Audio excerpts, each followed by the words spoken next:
Hello, welcome to a very windy and wild UK. We're in the throes of what would be considered probably within this country to be a minor hurricane at the moment, and it's causing a lot of damage. A lot of our fences are already down and everything else as well. And I know from people that have been contacting me on Facebook that there seems to be a problem right across the UK with this, so not good.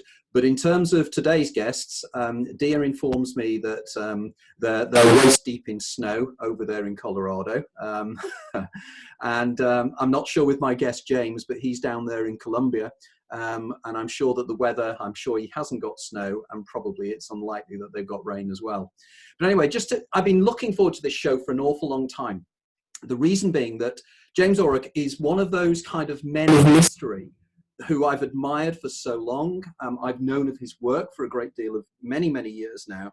And this book he wrote, Tryptamine Palace, which we'll be talking about today, is extraordinary. It is an absolutely extraordinary book in terms of the science, in terms of the narrative of the story and everything else as well.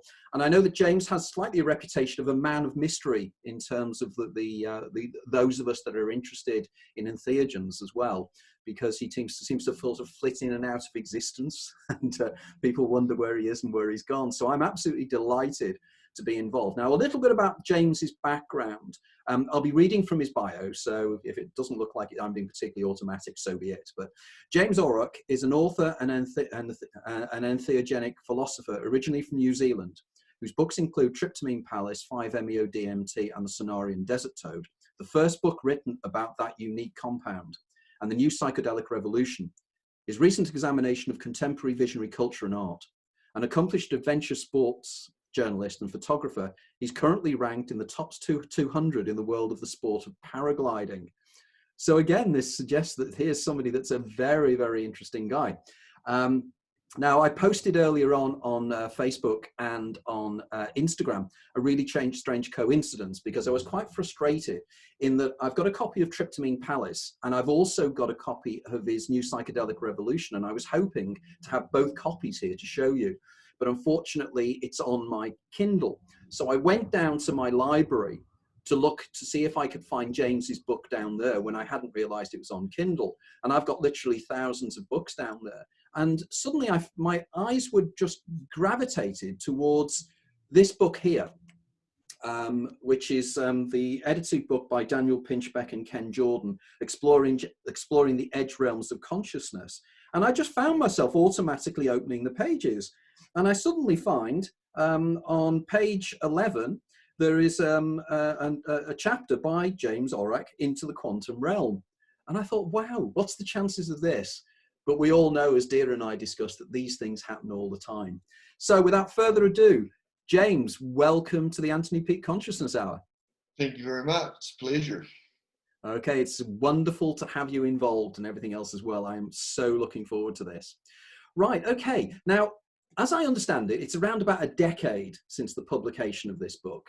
And it was one of the first books I know that under the unique properties of 5-methoxy-DMT. And you were the first guy to really start writing about this. I know there's been a previous guest on the show, Dr. Ball, and I know he's been touching on it as well, but you're very much the man in many ways in terms of this. And it's become a cult classic over the years. Now, were you surprised by the reception the book got? I mean, it's been a cult book. It's been incredibly well received, and it was fascinating to read, and its popularity is unbelievable, and its reputation goes before it. Can you tell us a little bit about the book, and were you surprised by it? Was that your intention? Well, the irony is it's actually a book I thought would never get published. I was working on a novel at the time that I had the idea of writing it, and I thought, well, that's a terrible idea. Who's going to publish a book about unknown psychedelic and mysticism? But fortunately, I was a member of the Burning Man community pretty heavily at that time, the arts festival in Nevada, and one of the, especially in the 90s and the early 2000s, one of the real driving forces was this concept of gifting, that you're gifting this art, and the art was built without any names attached to it. There'd be these amazing sculptures and things, and you wouldn't really know who built them. They were a gift from the artist to the community. So I had the idea that I would gift a book. So I actually wrote Tryptamine Palace quite specifically sort of as a gift to give away at Burning Man. And for 2 years, I gifted about 500 copies, 250 each year, and just kept working on it. And then some of the psychedelic elders convinced me it was good enough to self-publish. So I was like, all right, if they think it's good enough. So I did some work with John Hanna, who's used to publish the Entheogen Review and is one of the crew at Aotearoa. Really amazing fact checker, and a guy that really helped me make the book much less new agey or airy-fairy, I think. And then, so we got all ready for self-publication. And I've always hated the idea of being rejected by publishers. So I was like, all right, you got to toughen up. So I sent 2 copies in to 2 publishers to get rejected, strictly just to get used to getting rejected. And to my astonishment, Traditions, who published Irvin Laszlo and Sheldrake and a bunch of my heroes, they accepted it, which was completely unheard of. And, you know, you talk about synchronicities. John Graham, who's the acquisitions editor for Traditions, I sent these Burning Man books that I'd already published, you know, these weird looking Burning Man volumes with a toad on the front, and instead of a manuscript. And one of these landed on John's desk the day before he was going on holiday. So he was like, oh, what's this weird Burning Man book? I'll take it with me. And he read it on the beach, and he's the reason I even exist as a writer today. So that is incredible, because you're probably unaware of the fact that my first book, when it came out, it literally landed on the desk of the owner of this publisher. And I, rather like yourself, you know, the whole idea of somebody rejecting your manuscript is so awful that I tried a few publishers, but it never really happened for me. And then my manuscript ended up on the desk of the owner of this publishing company in London. And he just needed something to read on the plane, grabbed it as he left the office, picked it up, read it on the plane. And by the time he arrived in New York, he was sending a message back, we've got to get this book. It's absolutely wonderful. So coincidence there. And of course, we are actually both published by well, I suppose it's Park Street Press, those guys, in the book I wrote with Irvin Laszlo a few years ago. So we share that, and they're great publishers, and very, very important, I think, in our field. But before we move on with that, can you tell us a little bit about the whole Burning Man thing? You know, because it's something I've always been intrigued by, because it seems like an amazing event. Well, Burning Man's constantly changing, so it's pretty hard to pin it down. I feel very fortunate I got to experience the 20 years of it that I have. It's changed a lot. What it is now to what it used to be is a lot different. And I think my interest in it's starting to wane. We'll see. For the best period, the best 15 years, it was really a community. And it was really about, I think it was the roots and the ties that community's made and that have gone all around the world have really been what's been quite astonishing. Once it gained so much popularity that the ticket things become a lottery, and it's very difficult for people to get the tickets to start with. And it's become more of a bucket list thing for people, where they come once and they don't necessarily come again. You know, that radically altered the experiment that Burning Man is, you know. But yeah, for me, it's really been a community based, like, it was the place where I've learned the most about community and about working together and what community can achieve. So for those of us that were there, especially through the 2000s, it was a pretty amazing experience in community building. Yeah, I feel I've missed out slightly on the great times of that, you know, sort of. Well, the thing is, if you go, it's still amazing. And that's why I never tell people not to go, because as a spectacle and as an art museum and everything else, it's well worth the experience if you get the chance. And there are still the remnants of that community that kind of hold the whole thing together.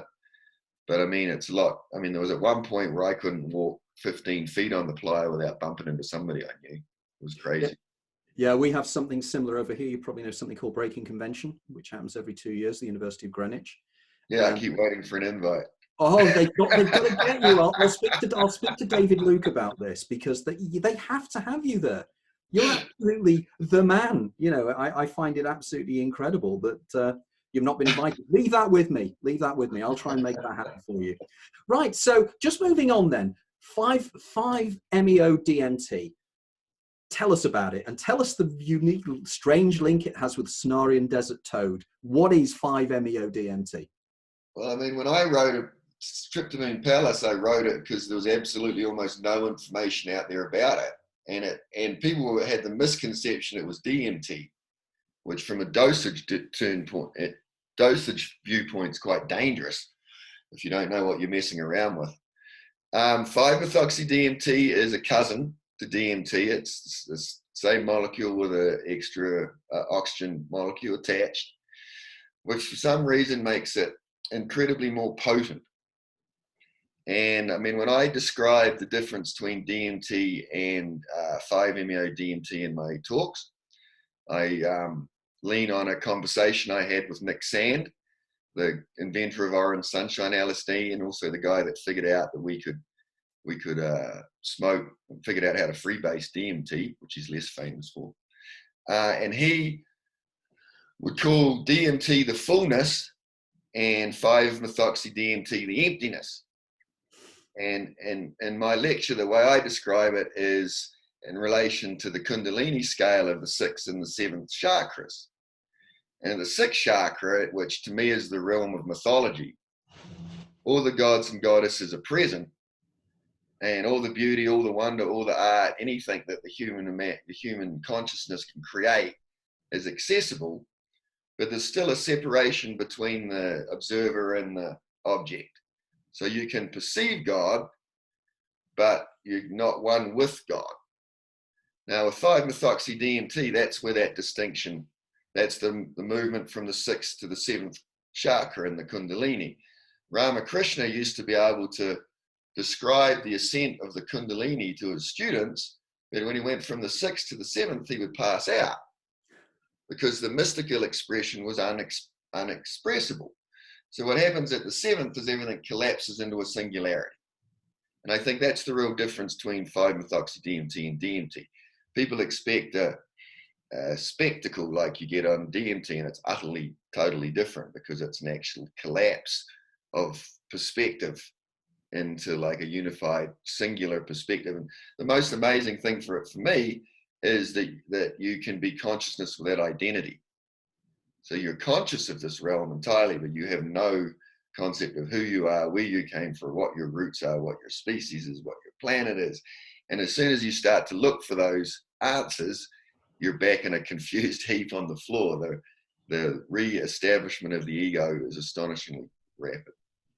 It's funnily enough, again, somebody who's been a guest on this show in the past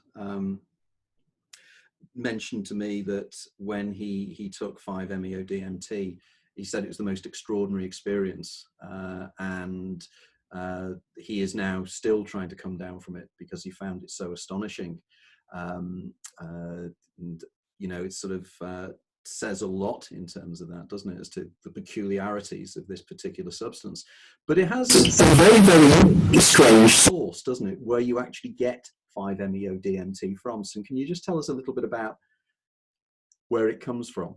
Well, its natural source is from the Bufo alvarius, a Sonoran desert toad.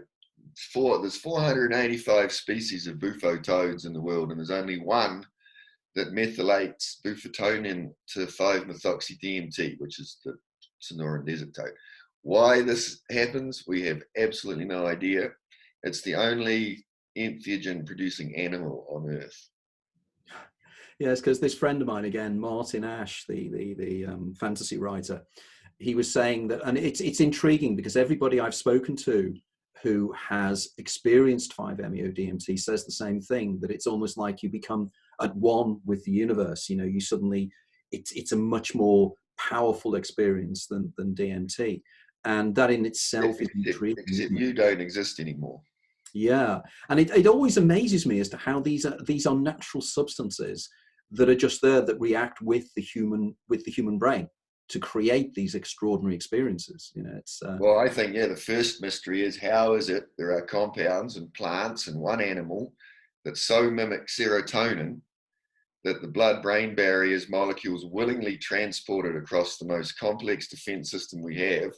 They fit into specialized locks in our brain, modify consciousness, and we figured it out. yeah.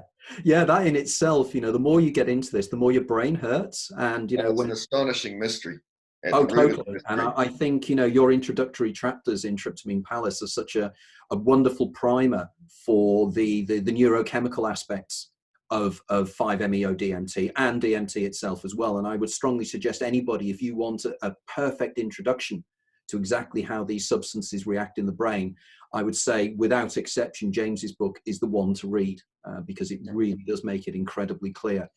So there's many practitioners of this toad medicine, and they espouse the belief that the ancient sacraments of the Mesoamerican people, what we now call Mexico, is the same kind of lineage as the traditional entheogens like ayahuasca and San Pedro cactus. What's your views on this? Is there any proof that their claims are correct?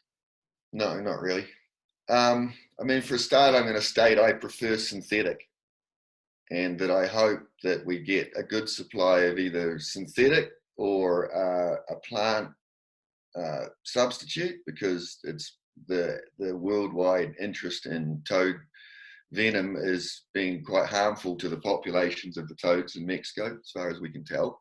I can honestly say, when I wrote Tryptamine Palace, I never in my wildest dreams thought toad venom would be being traded around the world at ridiculous prices like it currently is. I mean, literally the Mexican mafia has become involved in the harvesting. Yeah, because there's big money in it. Yeah. As soon as there's money involved, that's what happens. Things go downhill. So I was going to say, so how did you come across it then? How did a guy from New Zealand discover this substance? Did somebody else introduce you to it, or did you hear about it, or did you one day lick a toad and got high? You know, I ordered the synthetic online. Right. And in the late 90s, early 2000s, it was an unscheduled substance. It was so unknown, it slipped through the gaps in the law. So there was a brief period in the end of the 90s and the early 2000s where we had these research chemical companies that were producing all kinds of very interesting, mostly Sasha Shulgin creations that were analogs or legal enough that there was no law against it. And one of them was 5-methoxy-DMT. So a friend of mine, actually a friend of my fiance's at the time, rang her up in a very excited state one night saying he had just smoked DMT. Now, I'd been looking for DMT for years, but it was very elusive all through the 90s and 80s. And so I got in touch with him. I'm like, where do you get the DMT from? And he's like, oh, I ordered it online. I'm like, bullshit. You didn't order any DMT online. He's like, no, look. So he sends me the link. And I'm like, oh, wow, you can order this 5-methoxy. So I immediately ordered some. And then I started doing some research, like any good would-be psychonaut. And the incredible lack of information was strange. Like, there was just so little info on this compound at all. And everything that there was pretty negative. So I immediately knew I was dealing with a different animal and was slightly cautious. And I actually went out to meet this guy on the West Coast, and we went to a thing called the Oregon Country Fair, which is a famous hippie fair on the land of Kenkesi that the Grateful Dead have played at. And it's like, and the actual, like, the lineage of the 60s, hippie movement, that the country fair is like the last bastion, right? So I went to this thing with this guy thinking that we were going to smoke the 5-MeO-DMT in these hallowed grounds of psychedelia, right? And we didn't get in. Like, and there's a day event, and then there's a private night event that you have to have these wristbands for. It's kind of a long story, but we got denied. We didn't get in, right? And the hippies wouldn't have us. So I kind of was like at a low point in psychedelic culture, because I was a huge Ken Kesey fan, and this whole thing had really turned me off. And we went back to Portland, Oregon, and I was with another friend, and he's like, you still got that DMT stuff? I'm like, yeah, let's do some, you know? And like I say in the book, in Tryptamine Palace, I expected to be like a cross between a bong and acid, you know. And we didn't have the correct scale. I overweighed it. I took the big pile. You know, I probably did close to 35 to 40 mics of synthetic, which is way too much.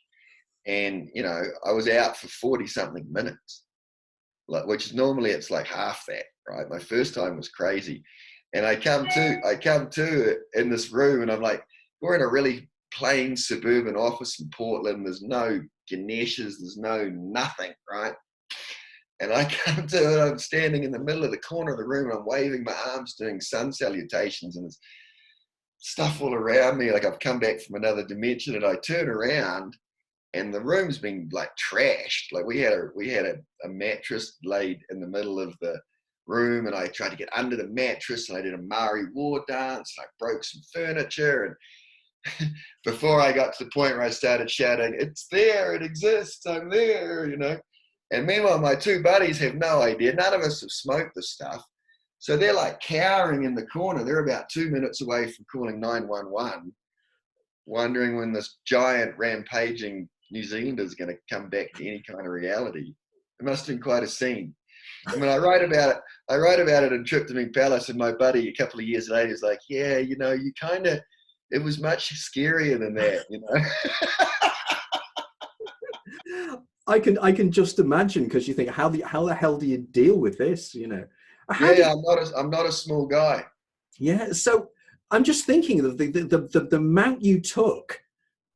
You know, your experience must have been like the experience that that Martin Ash had, as we say in Britain, with balls on. You know, it must have been just so amazing. Well, there was no chance of resistance. Really? And I had no preconception.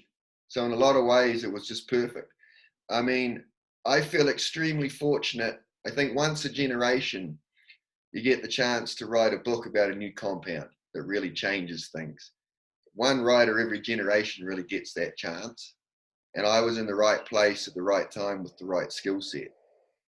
So I would have never written a book about LSD or mushrooms, and I often say, if Ralph Metzner had published The Toad and the Jaguar ahead of my book, I probably would have never written Tryptamine Palace, because it would have felt presumptuous.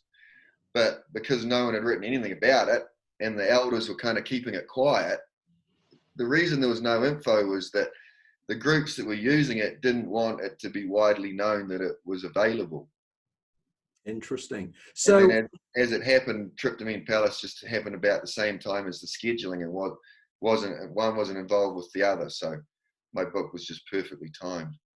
You almost feel as if, you know, it was the universe itself making sure that James Oroc could get this book out at exactly the right time. No, it was the book making sure it got out. Yes. I was just the guy in the middle that had to sit down and do the actual typing. You know, I feel the same way with my writing. I just feel that it's coming through me. You know, I'm just a faucet that's actually taking these out. And funnily enough, on the Amazon reviews on Tryptamine Palace, as they've actually said, you know, it's 20 books in one. It's an adventure story. It's a deep adventure. It's so many things. But of all the things that are in Tryptamine Palace, what do you think is the most important contribution it has made to psychedelic history? Well, I think there's two. And I don't think most people actually necessarily get it. Hasn't, neither of them have really hit home like I hope they would. I'd say the first is the actual model I present within the book for how I think we can have a mystical experience with or without psychedelics, but how 5-MeO-DMT works by increasing the coherence in our brain with quantum consciousness, with the holographic information of the 0-point field.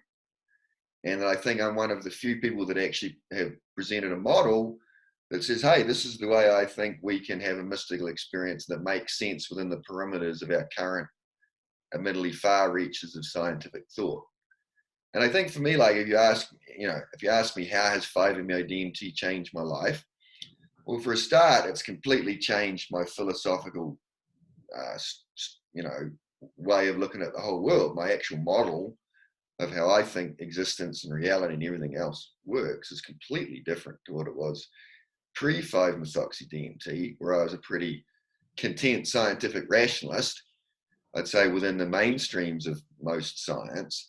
And then my 5-MeO-DMT experiences made me go out looking for other answers. I never thought I'd find one. And that's one of the things that's kind of amazing to me about Tryptamine Palace, is the way a model came together.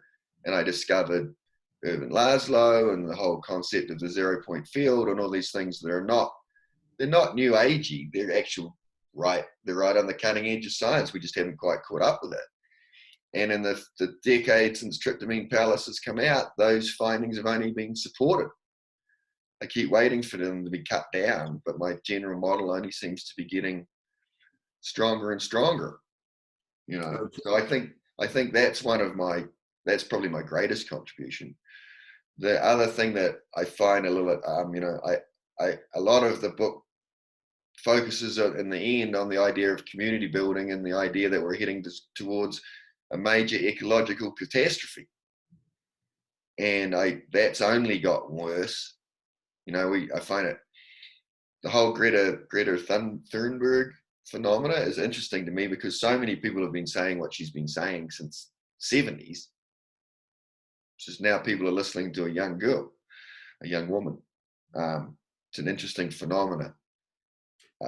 You know, and in Tryptamine Palace, I come up with the term extinction denial. And I don't see that's gotten any less. It's only getting worse. So I think, the whole, where psychedelics is going at the moment disturbs me. The medicalization of psychedelics disturbs me. To me, psychedelics are not about making the paradigm more tolerable by watering them down and using them as some kind of a panacea for depression. LSD reappeared at this crucial time in human history as a tool for us to change the paradigm. It's one of the few tools we got. So, you know, our society has this amazing way of taking things and somehow bringing them back in to its own model. And I see, to me, that's what's going on with psychedelics at the moment. There's no talk of using it for revolution. It's all talk for curing depression, which is a natural result of the ecological catastrophe we're facing. What a fascinating point. I totally agree with you there. You know, that this is the impression I get as well, and a lot of people I talk to, you know, that what we've got here is a tool for expanding our consciousness and understanding the greater understanding of how the universe works, how consciousness relates to the universe in general. And I'm particularly delighted, you know, to hear, you know, we've both been along a very similar path. I doubt whether you've actually read any of my work. There's no particular reason why you will have done yet. But I've been on a very similar journey to yourself. You know, I've gone down the microtubules route. I'm very, very interested in exactly the 0-point field and the implications of the 0-point field. And indeed, that was when I read Tryptamine Palace. I got so excited about it, and I was so keen to contact you, because I've come from a different direction, but we've actually met at the top. And there's a phrase I use all the time, you know, that there are many paths to the top of the mountain, but the view from the top is still the same. And you and I are very resonating in similar ways. Well, you can imagine the excitement when I read the paragraph in one of Laszlo's books where he was like, oh, you know, the 0-point field is the source of the psychedelic experience, and rah, rah, rah, and I'm friends with Stanislaus Grof. And I'm just like, you know, I mean, like that hit me out of the blue that he even started talking about psychedelics. I had no clue he was mates with Grof. Oh, he knows everybody. He's a fascinating guy. I did an event with him down at the University of Milan a few years ago. And it was an amazing discussion. I mean, met people like Gene Houston and various other people. You know, it was really, really good. So in terms of that then, how have you expanded on these theories since the publication of Tryptamine Palace? So you've had a few years to think about these things through. So we both touched upon microtubules. Can you explain a little bit about your take on the whole microtubule model, and maybe to explain again to the listeners and the watchers who may not have come across the whole microtubule argument? Could you explain a little bit about what you mean by microtubules and how they are so important in both our hypotheses about the true nature of reality? Yeah, well, I mean, for starters, I'm not a physicist, so I'm a complete layman when it comes to these kind of ideas. But I was looking for something that, you know, if you have this idea of a quantum consciousness, that there's an underlying field that co-penetrates everything, and it's holographic in nature, and it carries information. And we are a physical entity that I believe accesses this field. Our consciousness that's where consciousness resides, is we're in this constant interaction with this field of holographic carrying capacity, right? So the question is, how does that information transfer? How do you transfer something from the quantum realm to the physical realm? So then my thought is, at some level, there has to be the space where the physical stops and the quantum starts, the Planck length, right?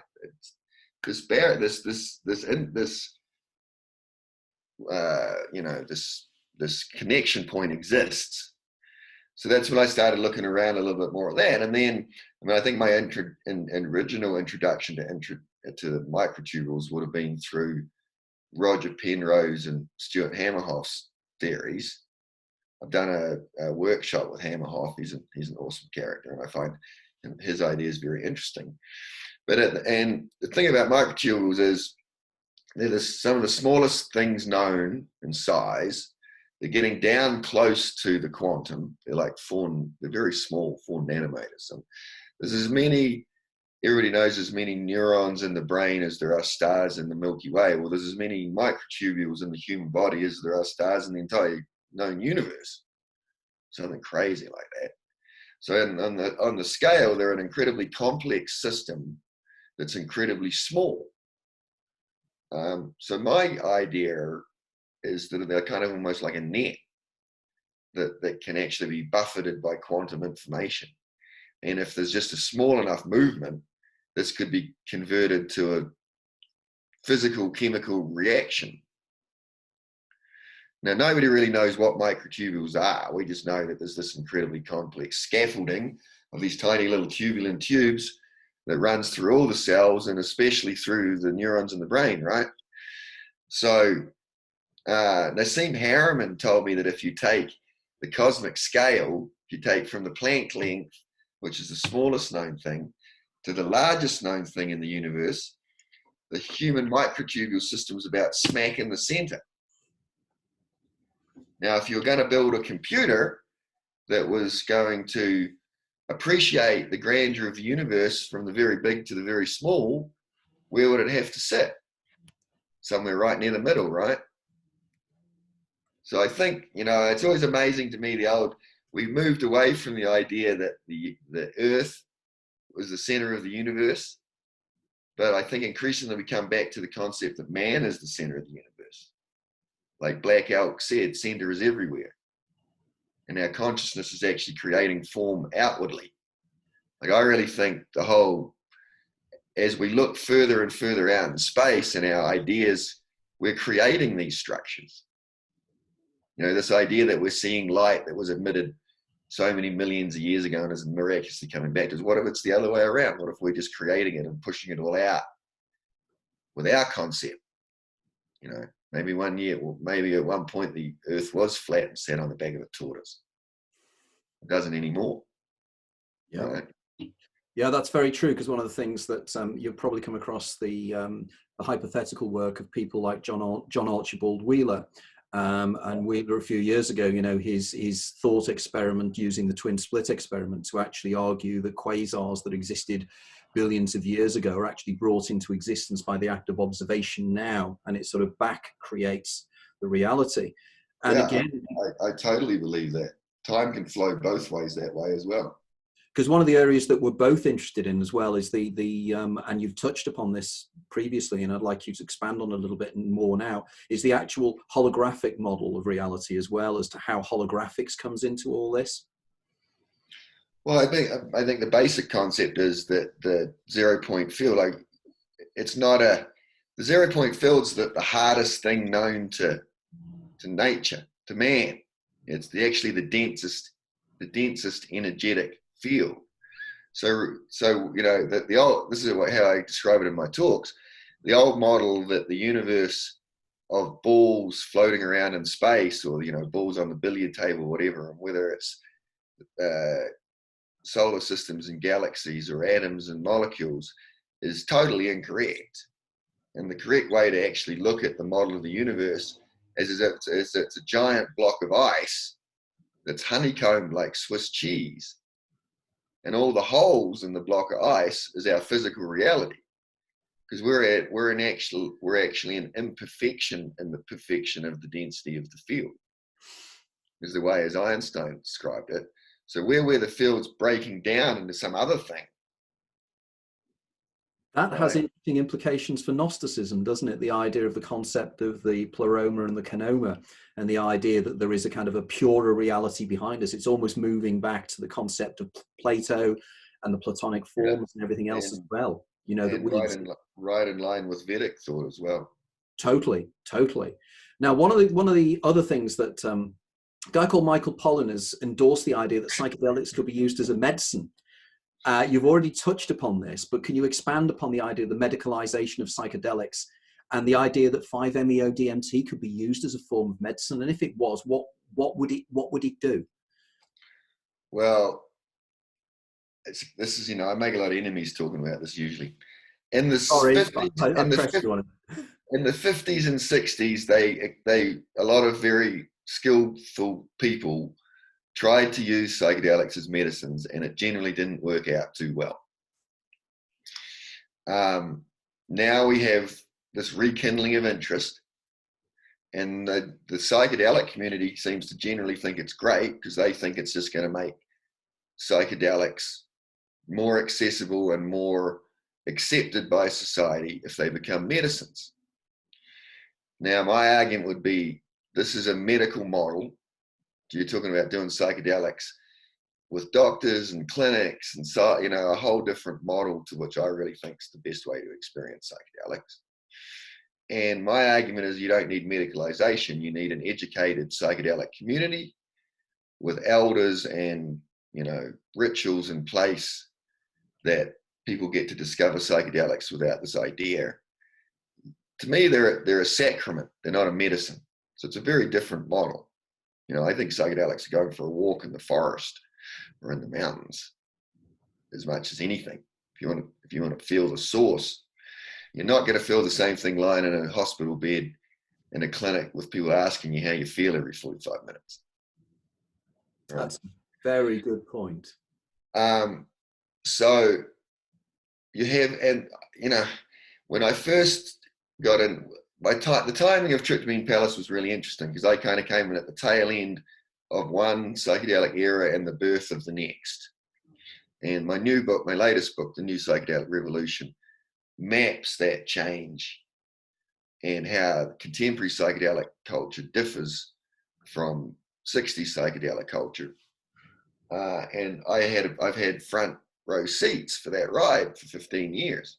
Well, this is the opportunity. Can you tell us in some detail now? We've got about another 15 minutes left. I'm really keen for now you to drill in for your new book, The New Psychedelic Revolution, and tell the guys out there about it.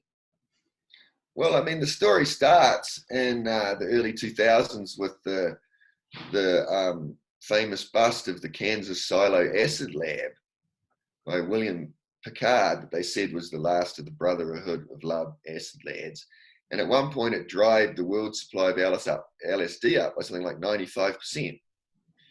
So in somewhere like 2003, 2004, LSD, certainly in North America, looked like it might disappear forever. And the result was that we went and looked at a whole bunch of different other compounds.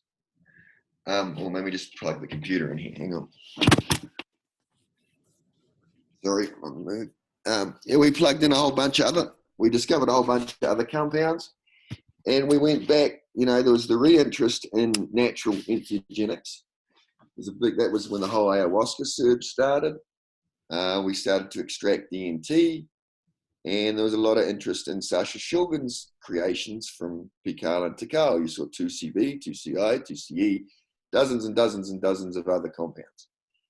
So you now have young psychonauts that have more experience in all those kind of things than they've never even seen acid. They're just swinging back the other way a bit. So what was interesting was in this attempt to prohibition just resulted in diversification. So that, I think, is one of that, and the internet. The internet's had a huge influence on the global spread of psychedelic culture and of little pockets of psychedelia being able to reach out around the world. It's been great for artists. It's been great for electronic music. The whole interconnectedness nature of the festival scene, like the American festivals and the Australian festivals and the English or the European psytrance festivals, have very different musical tastes, but they all have the same philosophy and some kind of the same artistic creations. And when you go to one of these transformational festivals, there's a certain experience you experience. And what's interesting is the music's actually different, but the experience is similar. So it's more about the philosophy and the experience that's drawing this community together rather than any particular singular musical taste, which is quite unusual because usually people go to one, So you now have this sort of global worldwide tribe that's being supported by the transformational festival scene. Burning Man and Boom in Portugal being the two main ones. And we have a whole new, basically all through the 80s, psychedelic information was on lockdown. There was nothing. No books came out. There was negatively, everything was negative. LSD affects your chromosomes and your DNA and rah, rah, rah. And then in the early 90s, there was a little break, and there was 3 authors published very seminal works in my mind, and that was Sasha Shulgin, Alexander Shulgin, and Anne releasing Peake in '93. Terence McKenna released Food of the Gods and the Archaic Revival at about the same time. And Alex Gray's first book, Sacred Mirrors, also came out same year. So in the early 90s, you had these 3 unknown authors have created a new kind of a structural framework that most of the contemporary psychedelic community has evolved from, rather than the original 60s acid pioneers. That's one quick breakdown. Wow. Because I really enjoyed reading it. And again, it's incentivized me to revisit this, because the whole thing, the way in which psychedelics, as you rightly say, it seems to be that it's almost a facilitation that's taking place with all of us at the moment, whereby you and I can now be in contact, and I can be in contact with so many people from around the world, and we can share the ideas and we can bounce off each other. And it's so powerful at the moment. So in terms of human evolution, and that sounds such a grand term, but I think in many ways, I think we are in this crisis level in terms of humanity and its relationship with the planet. So what do you think the promise for psychedelics for the future is? Where is it going to take us? What do you think is the outcome of this? I know it's incredibly teleological to say so, but what is the future of humanity, taking into account your analysis of our relationship with 5-MeO and the touching of the numinous that it facilitates? Well, looking at where we're at the moment, it's pretty grim. I got to say that I've lost a lot of the optimism that I had 10 years ago. But I'm also, you have to appreciate the ingenuity of the human species and our ability to really change quite quickly. And it's true, we only need something like 3% of the population to radically change our trajectory. I definitely think psychedelics and entheogens have reappeared at this point in human history to try and reconnect us with nature, with source, God, whatever you want to call it. But the universe is calling out to us like, hey, crazy monkeys, you're about to go off the ledge, and we're just trying to get back in touch, right? Because even if you look at the environmental movement, so much of that came out of the psychedelic experiences of the 60s. And that this idea of this interconnectedness, and now our sciences and everything keep showing us how interconnected everything really is. And the psychedelic experience is one of the easiest ways to feel that, to actually touch something that's more theoretical until you have one of these experiences. So I honestly think the only chance humanity has is to adopt an entheogenic perspective. a psychedelic perspective, to take the lessons that psychedelics, synthetic and plant-based, are telling us, whether that's just they're affecting our own common sense, or they're bringing us back to some sort of like archetypical ideas, or if they really do just show us a better way of living, I think doesn't really matter. What we need tools to bring us back into balance. And what's interesting to me after many years of psychedelic culture is most people that are deeply involved in psychedelic culture healthily are very balanced. You need to be fairly healthy and balanced to have to maintain a psychedelic component in your life, whether it's once a month or 2-3 times a year or whatever. Psychedelics will show you what's wrong with your life really quickly if you don't have your shit together. So most people that integrate them well into their lives have pretty good lives. There's always abusers. There's always going to be something like that. But I look at a lot of other drug things in our, like alcohol, for example, and I don't see the same beneficial aspect. And I certainly don't popular drugs like cocaine. To me, they're the exact opposite. But a healthy psychedelic regime generally results in a healthy human being. So we need a psychedelic perspective to our entire society to convert to a healthy perspective.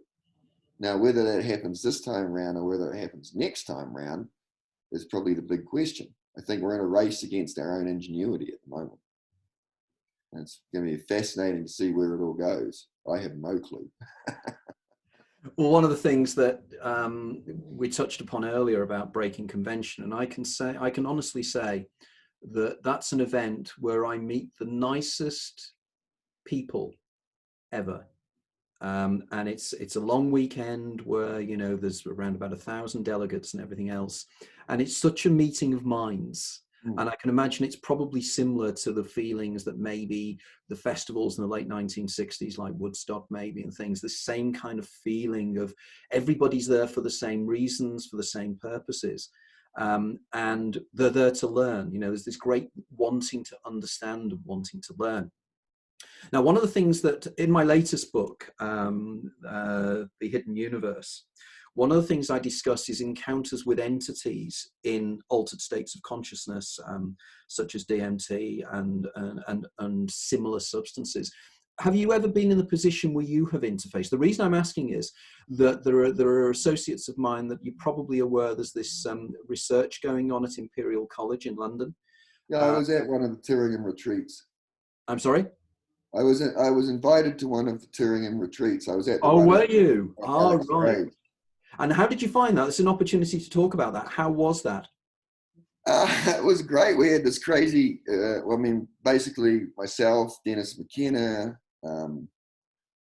Graham Hancock, Roland Griffith, all kinds of people got invited to Alex and Alison Gray's retreat center in upstate New York. I was supposed to go to one of the ones in Turingham, and I had a visa issue. I got turned, they wouldn't let me on the plane. So I missed it. So luckily I got invited to this third one. It was great. I like what those guys are trying to do. I'm more impressed with the default network mode stuff and the things that's going on with the Imperial College, David Nutt's group, Robin Carthart. Hagar Harris, yeah. Yeah, he was great. He was at this retreat too. I think that stuff's great. I got to say, that amongst some of us, the whole entity thing was just a bit of a joke. That's interesting. Because I don't know, entities don't really appear in my psychedelic, in my models. And usually when they do, they're kind of more of an aberration of consciousness other than anything else. But those guys needed a specific experiment, and they wanted something to go looking for, and that's obviously their particular personal interest. So let's find out what they find out. Well, what you could expand from there is to say that if if consciousness is singular and effectively we are kind of emanations of this greater consciousness, the entity encounters are actually linked in some way at a much deeper level with our own psychological, our own psyche and everything else as well. Yeah, they're more atypical. Yeah, I agree. And the one time I've ever encountered an entity per se was the first time that DMT really worked on me well. And I was in Panama, and we're out in the jungle on the roof of my buddy's house. And I'd just given 3 people 5-MeO DMT, and I ran out. I didn't have any for myself.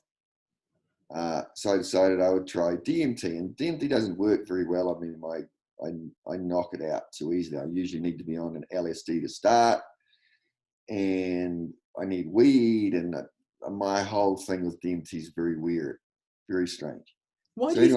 Why do you think that is? Why do you think DMT? Well, Bruce Damer, who's the NASA biophysicist and a mainstay on the American psychedelic scene, one of the smartest cats I know, his theory, because he's the same way. For example, neither Bruce and I, vaporization of DMT does not work on us at all, right? And I've had so many DMT chemists don't believe me, and they're like, oh, you're just not doing it with the right rig, and they have all these crazy rigs, and they can literally, I've seen guys put a ball of DMT, like a gram, in their rigs, and me smoke it, and puff it down and puff it down and puff it down, and it just gets smaller and smaller. And finally I'm like, I feel really bad about smoking all your guys' DMT. And they look at me and they're like, you can talk? Like, they just can't believe that I'm still completely present and it's done nothing, right? So Bruce Damer, who's a very smart gentleman, his theory is that high IQ people have particularly strong blood-brain barrier defenses. We have these serotonin towers that surround our brain, and apparently if you're high IQ, your defenses are extremely strong. Interesting. And the only way that DMT works for me is if I smoke weed with it, or first, and then that knocks out the defenses, and the DMT comes through the breach. Now, the one time I had lunch with Alexander Shulgin at the MAPS conference, first MAPS conference, before he had his stroke. And, you know, when you talk about tryptamine palace, I just feel extraordinarily grateful that I've got to meet people like Sasha and Nick Sand, and for a country boy from New Zealand to have met and had conversations with some of the great minds I've had. It's just gives me the chills just thinking about it. But anyway, with this lunch with Sasha, I asked him the question. I was like, look, why is 5-MeO DMT more powerful than DMT, right? And he goes, well, you know, the oxygen is on the methoxy's in the 5th position. I'm like, yeah, I know that. I said, but why, right? And he laughed. And he goes, oh, no one's ever asked me that.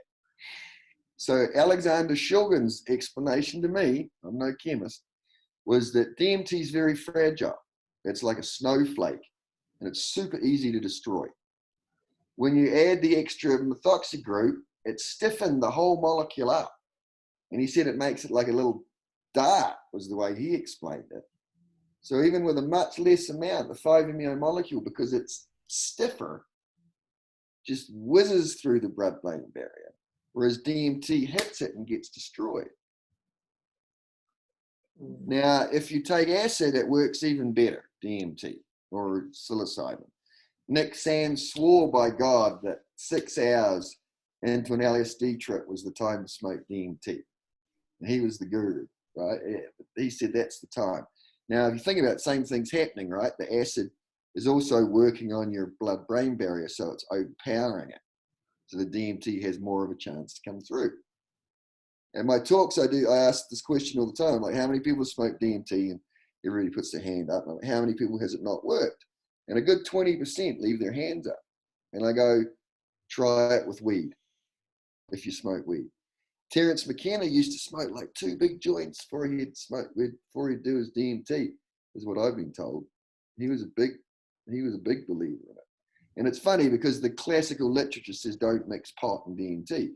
But in my experience, if DMT is not working that great for you, try that. Tell me what you think. Yeah. Wow, that was priceless. That was absolutely priceless. That kind of I love the dart analogy, and you're rather like myself. I mean, I find that being this working class kid from Liverpool, and I'm interfacing with all these people. It's the same kind of feeling of awe and excitement because you want to suck all the information out of them. And I think, the last hour has been absolutely fascinating talking to you. I think we've just scratched the surface. We haven't even started getting into anything really deep, which I think we obviously will be doing. I think Dia and I have discussed many times, my producer over there in Colorado, that we've got so many guests now, we're ready to come back with them, and also ready to facilitate some kind of either online conference or some kind of conference somewhere, because we have such great minds that are now building up, and the back catalogue we've got now of people is just phenomenal. I mean, I've just noticed now, because I'm on Facebook, I've just noticed David Luke has just replied to, just commented on the Tryptamine Palace coincidence, which is really nice. So it's really good that we've got a lot of people listening in. Also to say that this is only the second time we've gone out live on Facebook Live, and there's so much activity going on, because I keep looking up and checking with my phone and with the activity, but there's so much happening there at the moment. This has proved to be an incredibly popular interview. Now, in terms of anybody wants to contact you, wants to know about your work and everything, how do they contact you? Where are you active on the web and everything else as well? Yeah, I'm glad you asked me that. I'm probably the mystery man because I'm like the world's worst networker. I'd heard that. I'm trying really hard to get off Facebook this year. Like, you can find me on Facebook, but I'm over it as a social platform. Good idea. Yeah. I'm close to having my own website, which will be jamesoroc.com, which is going to have a blog, eventually, hopefully, some podcasts, and it'll pull together my photography and my writing and a bunch of other aspects of the things that I do. And yeah, I mean, James Oroc at Gmail, just my name, works fine too. I do have a new book coming out. It's my first book of fiction, Under the Influence, 20 tales of psychedelic noir and other assorted writings. They're kind of like little drug dealing tales gone wrong, kind of tales from the dark side. Most people think they're pretty funny, so I'll be curious to see what people think about that. So when will that be out? It's going to be out in the next couple of months. We're finishing up the cover in that right now, so wow, it's done. Much needed, I think. We do need to write about these things in another way, as well as actual non-fiction, but in many ways it lends itself to fiction, and it's the I primarily consider myself a fiction writer. Like, I would far rather be writing novels and short stories than footnotes. Yeah, people, you can't be picked up on your fiction. You can go anywhere with it, but everybody's checking the nth degree that you've got the right thing correct. Been there, got the brownie point. Okay, James, absolutely, thank you so much for being involved. My pleasure. It's been fun. It's been great. It's really been great. So we must stay in touch. Let's stay in touch on with various contacts we can have as well, because there's other things I want to talk to you about as well. And as always, thanks for dear Nunez out there in a very snowy Colorado. So thank you again. And for everybody that was listening live on Facebook Live, thank you very much, guys. This seems to be a very successful way of doing this. Unfortunately, we cannot see the guest, but you can hear the guest, which is good. But this will be the interview. You will see the beautiful James Oroc on YouTube when it goes up on YouTube as well. So you can see both of us interfacing as well. Okay, until next time, thank you very much, and have a wonderful rest of your weekend, if we're not all blown away in this this wild and wonderful country we live in as well. Okay, thanks, guys, and thanks, James. Thank you. My pleasure.